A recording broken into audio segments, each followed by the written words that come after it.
La semana pasada el Banco Central Europeo anunció que inyectaría 750.000 millones de euros en el sistema financiero de la eurozona.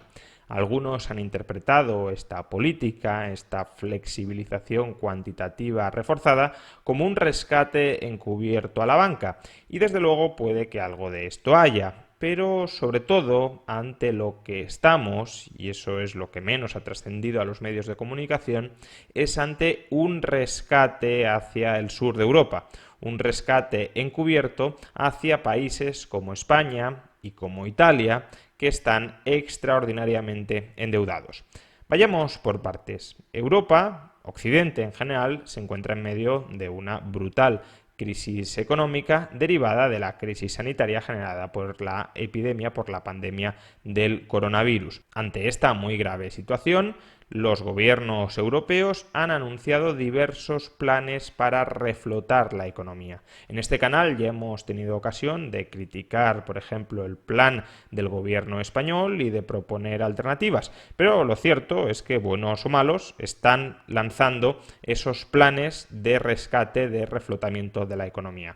Son planes que a corto plazo no tienen por qué implicar un desembolso masivo de recursos. En el caso de España ya lo explicamos, la inyección que realmente se produce por parte del gobierno en la economía es de 17.000 millones de euros. Pero también es verdad que como los gobiernos europeos están otorgando avales muy importantes sobre la deuda empresarial, en el futuro no tan lejano puede que los gobiernos tengan que honrar esos avales, y si las empresas europeas, y en nuestro caso si las empresas españolas, no pagan, que tenga que pagar el gobierno respectivo, en nuestro caso el gobierno de España. Recordemos que de momento Sánchez ya ha prometido 100.000 millones de euros en avales. A corto plazo, repetimos, esto no supone un desembolso directo de recursos. A medio plazo, si salimos rápido de esta crisis sanitaria y por tanto económica, tampoco supondrá un desembolso de recursos, o al menos no un desembolso significativo, pero si la crisis sanitaria y económica se prolonga, entonces comenzarán las empresas a impagar sus deudas y el gobierno tendrá, como decíamos, que honrar los avales. Ante ese potencial riesgo tan elevado al que se enfrentan los gobiernos europeos, los inversores en el mercado de deuda pública comenzaron a ponerse nerviosos. Si los gobiernos tienen que hacer frente a gastos muy importantes y para ello han de emitir mucha más deuda pública, podría darse el caso de que alguno de esos gobiernos no sea capaz de hacer frente, de seguir haciendo frente al repago de esa deuda. Sobre todo aquellos gobiernos que tienen un stock de deuda pública más elevado. Es el caso, por ejemplo, de Italia, cuya deuda pública sobre el PIB es del 133%, o de España, cuya deuda pública sobre el PIB es del 96%. Estos dos países, que son dentro de Europa los que están siendo más afectados por la pandemia, también son dos de los países en una peor situación financiera dentro del continente. Y por eso se combinaron dos circunstancias que no favorecían en absoluto la solvencia, la perspectiva de solvencia de estos estados. Por un lado, hundimiento económico; por otro, emisión de deuda con un stock de endeudamiento ya muy alto. ¿Y qué sucedió? Pues sucedió que hasta el miércoles pasado el tipo de interés de la deuda pública italiana y española comenzó a aumentar, y aumentar. Más en particular, el tipo de interés de la deuda pública italiana, que a comienzos de marzo estaba en el 1,13%, se elevó hasta el 2,44% el 18 de marzo, es decir, el miércoles pasado. Fijémonos que en pocos días el tipo de interés se más que duplicó en Italia. Y en el caso de España sucedió algo parecido.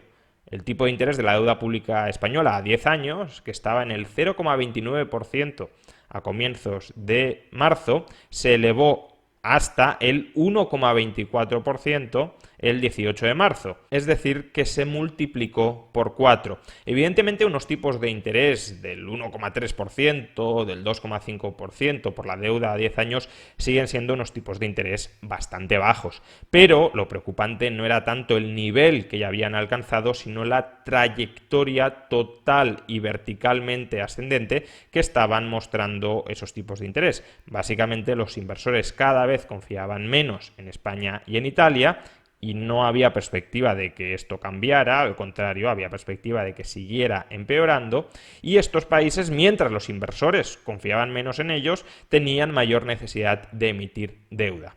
Y hete aquí que el 18 de marzo por la noche, el miércoles pasado por la noche, el Banco Central Europeo hizo el anuncio que hemos comentado al principio, que iba a comprar deuda pública europea por importe de hasta 750.000 millones de euros.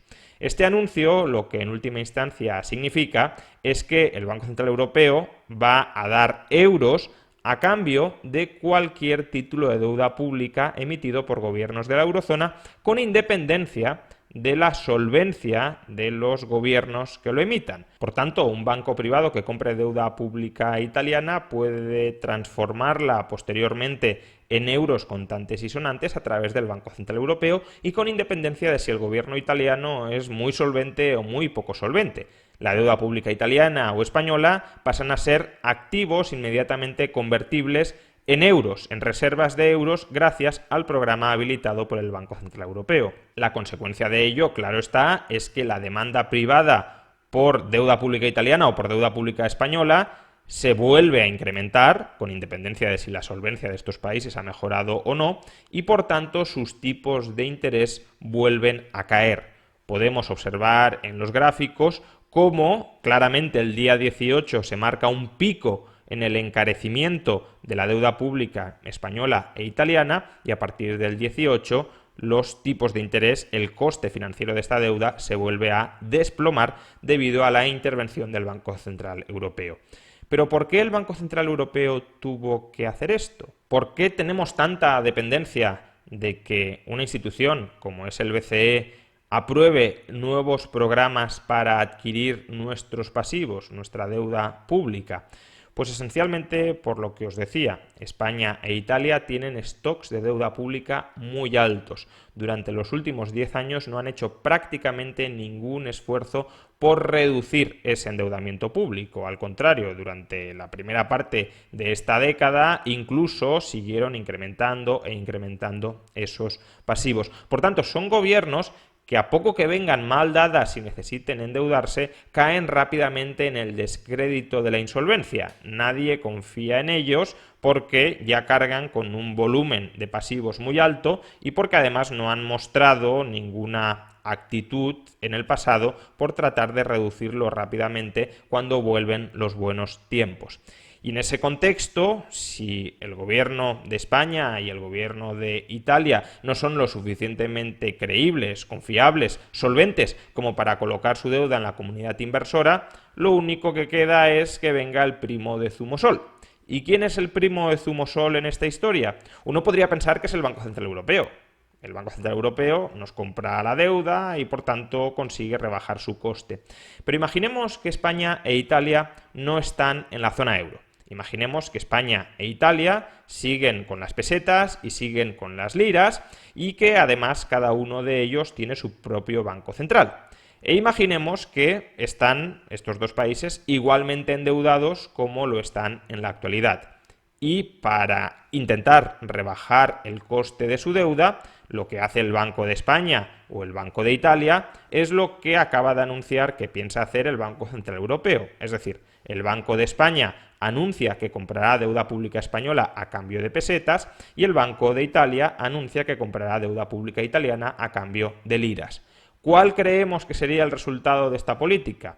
Claramente que la peseta y la lira se depreciarían masivamente, generando una fuerte inflación dentro de España y de Italia. ¿Por qué? Porque si los inversores no quieren deuda pública española o no quieren deuda pública italiana, por supuesto tampoco van a querer pesetas o liras. Y de la misma manera que huyen de la deuda pública española y de la deuda pública italiana, huirían de las pesetas y de las liras, convirtiendo lo que hoy es el encarecimiento de la deuda pública en una fortísima depreciación de la divisa.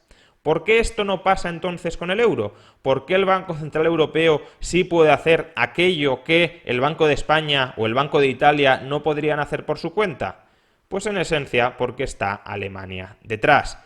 El euro no es solo la moneda de España o de Italia, es la moneda del conjunto de la eurozona, incluyendo Alemania. Y Alemania tiene una situación financiera bastante saneada. Su deuda pública sobre el PIB en el año 2019 ascendía al 58%, es decir, casi la mitad que la deuda pública española. Por tanto, España e Italia se están beneficiando de estas monetizaciones de deuda por parte del BCE porque Alemania durante muchos años ha mantenido una actitud de austeridad que le ha permitido ir mejorando su solvencia financiera.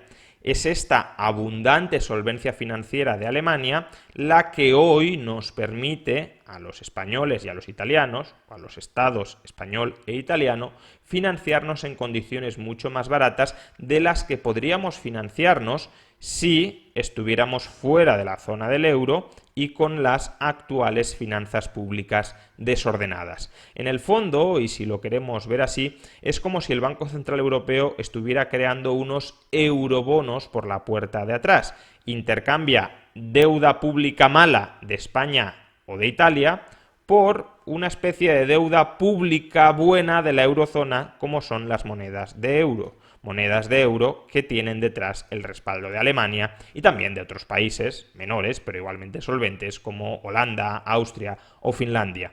Estamos viviendo del crédito alemán, no estamos viviendo de nuestro propio crédito porque durante años hemos erosionado ese crédito. Obviamente a corto plazo a los españoles y a los italianos nos interesa aprovecharnos, beneficiarnos del crédito alemán para poder financiarnos de un modo mucho más barato de lo que podríamos financiarnos sin él. Pero fijémonos que esta estrategia es insostenible en el largo plazo. No tiene ningún sentido que gobiernos como el nuestro o como el de Italia, cuando viven buenos tiempos, no hagan ningún esfuerzo por desendeudarse, por desapalancarse, al contrario, sigan con déficits públicos relativamente altos y emitiendo deuda, mientras que Alemania va generando un espacio fiscal de solvencia por si vienen mal dadas acoger en su seno a toda la eurozona, y que cuando efectivamente vienen mal dadas, Alemania nos regale generosamente su crédito para que nosotros, que no hemos hecho los deberes cuando teníamos que hacerlos, podamos seguir tirando, podamos seguir viviendo, podamos seguir saliendo adelante con esa financiación barata a costa de Alemania. A largo plazo, ya digo, este equilibrio es inestable.